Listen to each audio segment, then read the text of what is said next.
It's infiltrated into our everyday use of language. We're talking about emojis. I've become so used to reading people's emotions via text. There are risks attached and it changes so fast. I still feel like the heart is very strong for a work situation. Do you know I have my own emoji on Skype? Do you actually? You're listening to the British Council English podcast.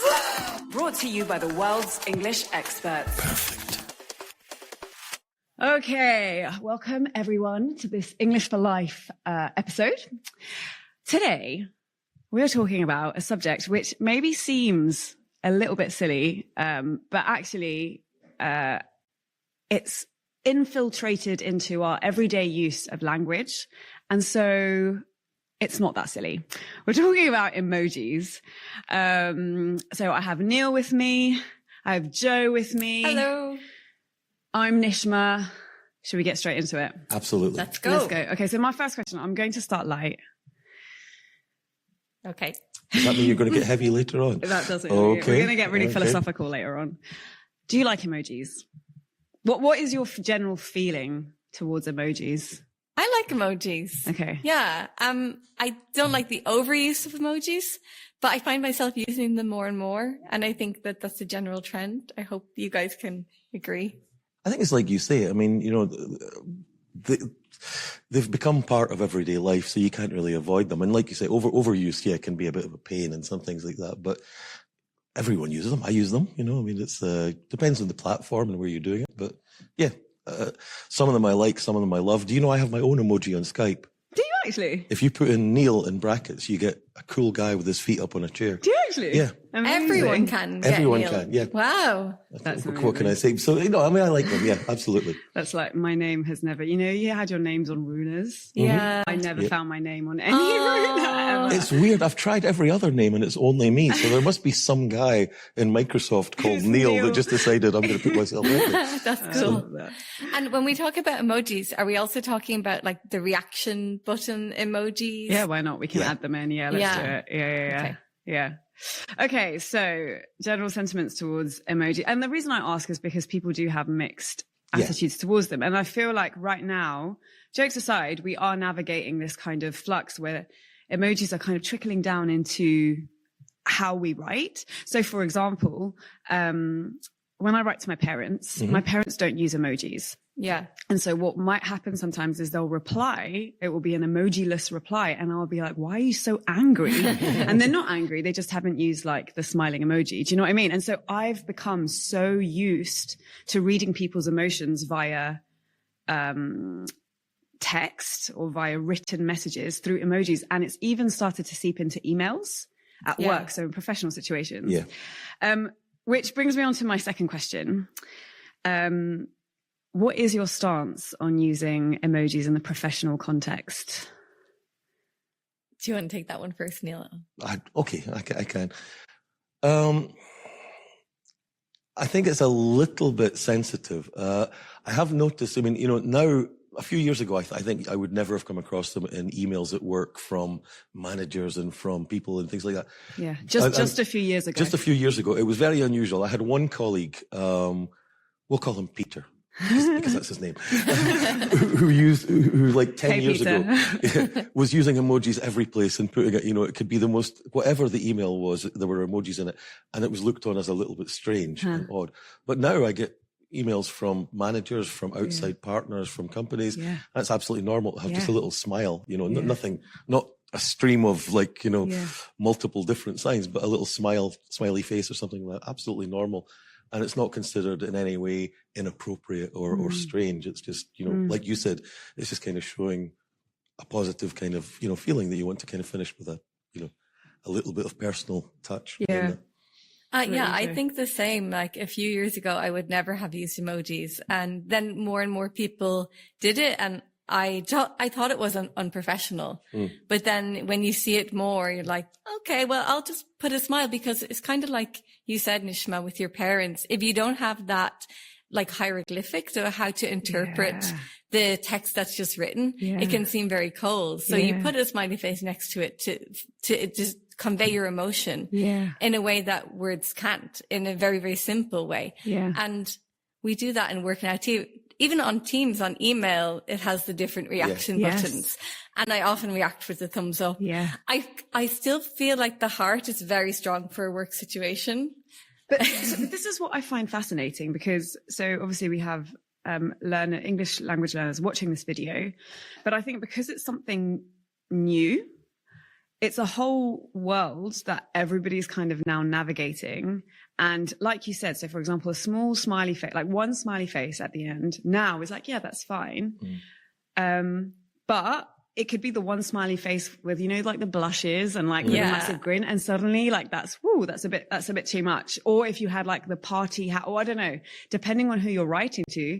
And someone could say, well, it's still an emoji. Like what? And so it's like, how do you navigate that? How do you navigate, okay, emojis are allowed in an email, but not all emojis, and the quantity, like there's how many should you use? What should, like, how would you advise learners to navigate that whole realm when they're working with, for example, partners who speak in English? Because also we could go into just cultural differences with different languages. But if we keep to English right now, like what would you advise students? Well, it's an interesting point. And just to go back, because I don't know if I'm getting ahead of myself here and if you're going to be coming up with a question like this later, but you mentioned about the thumbs up emoji. And I think emojis to an extent are a bit like using slang, is that there are risks attached in that it changes so fast, and that there are cultural changes and there are generational changes. So, for example, younger people now, Gen Z type people, don't use the thumbs up emoji to mean, yeah, that's good. They use it in an ironic sense to mean, yeah, sure, that's great. It's almost become cold. Yeah, I find just a thumbs up. It's like, okay. So, but you know, with like our colleagues at work, you were talking about Microsoft Teams, things like that.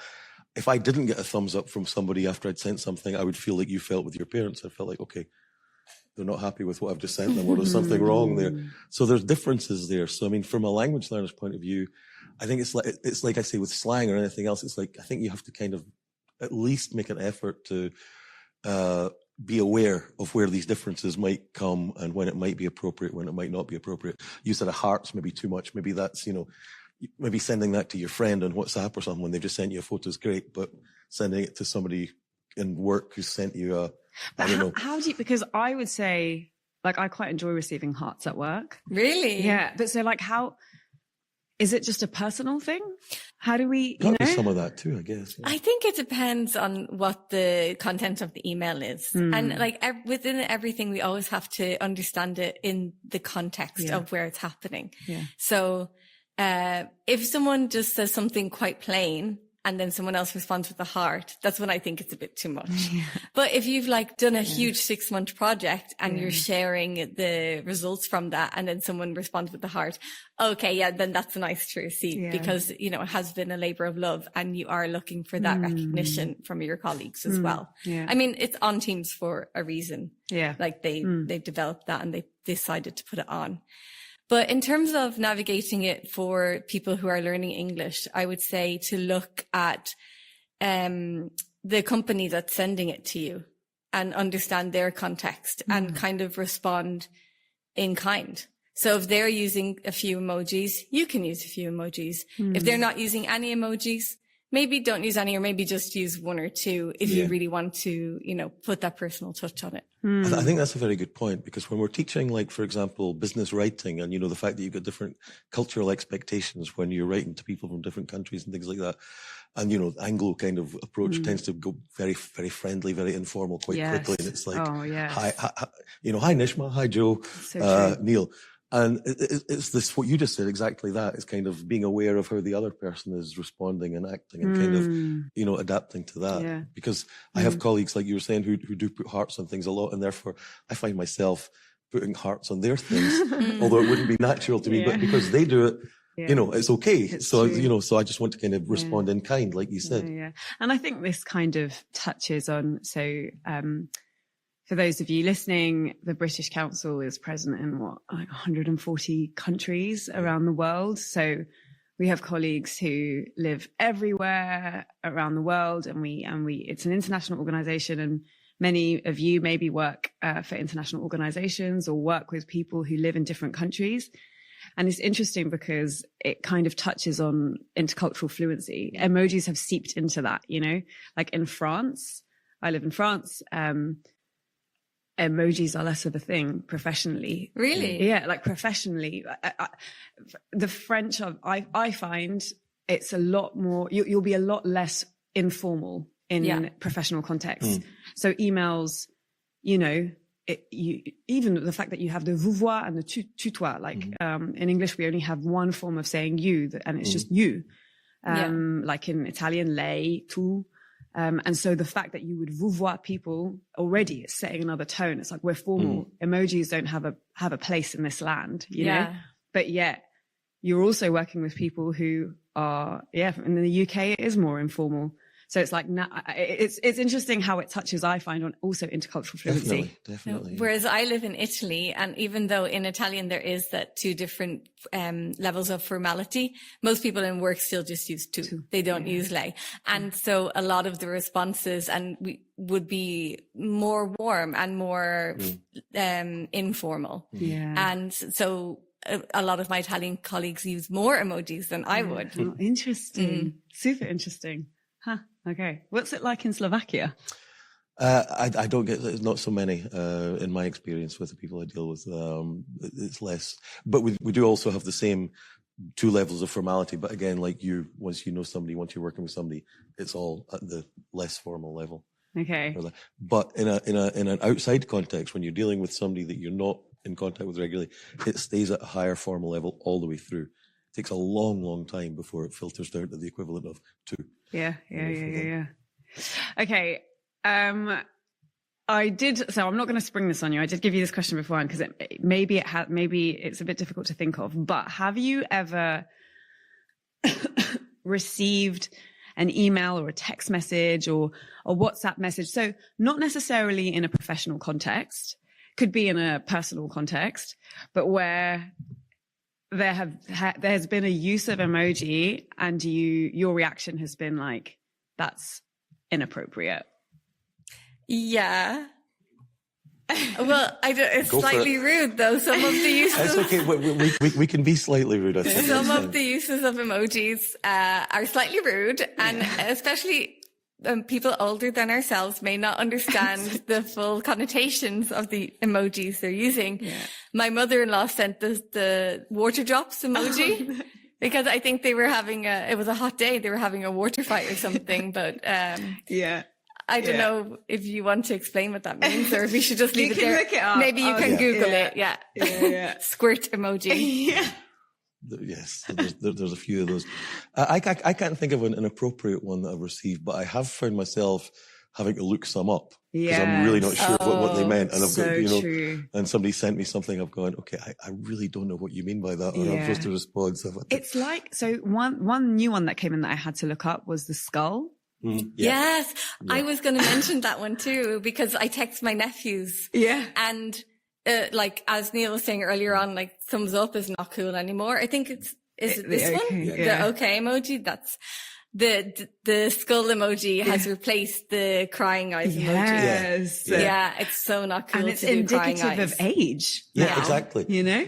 And I read a great article on that just last month about the fact that, really younger people like teen people kind of cringing at their parents' use of emojis because they're like slathering their messages with all these emojis and they're using the wrong ones. And it's like you're saying exactly. So interesting. I want to read that. Yeah. It's a language that has evolved. It's interesting because so in some of our other podcasts, you will hear people talking about how language, I really like this, how language evolves based on how it's like reality. Yeah. Right. So and it's almost like that is what's happening with emojis, like the meaning is evolving constantly.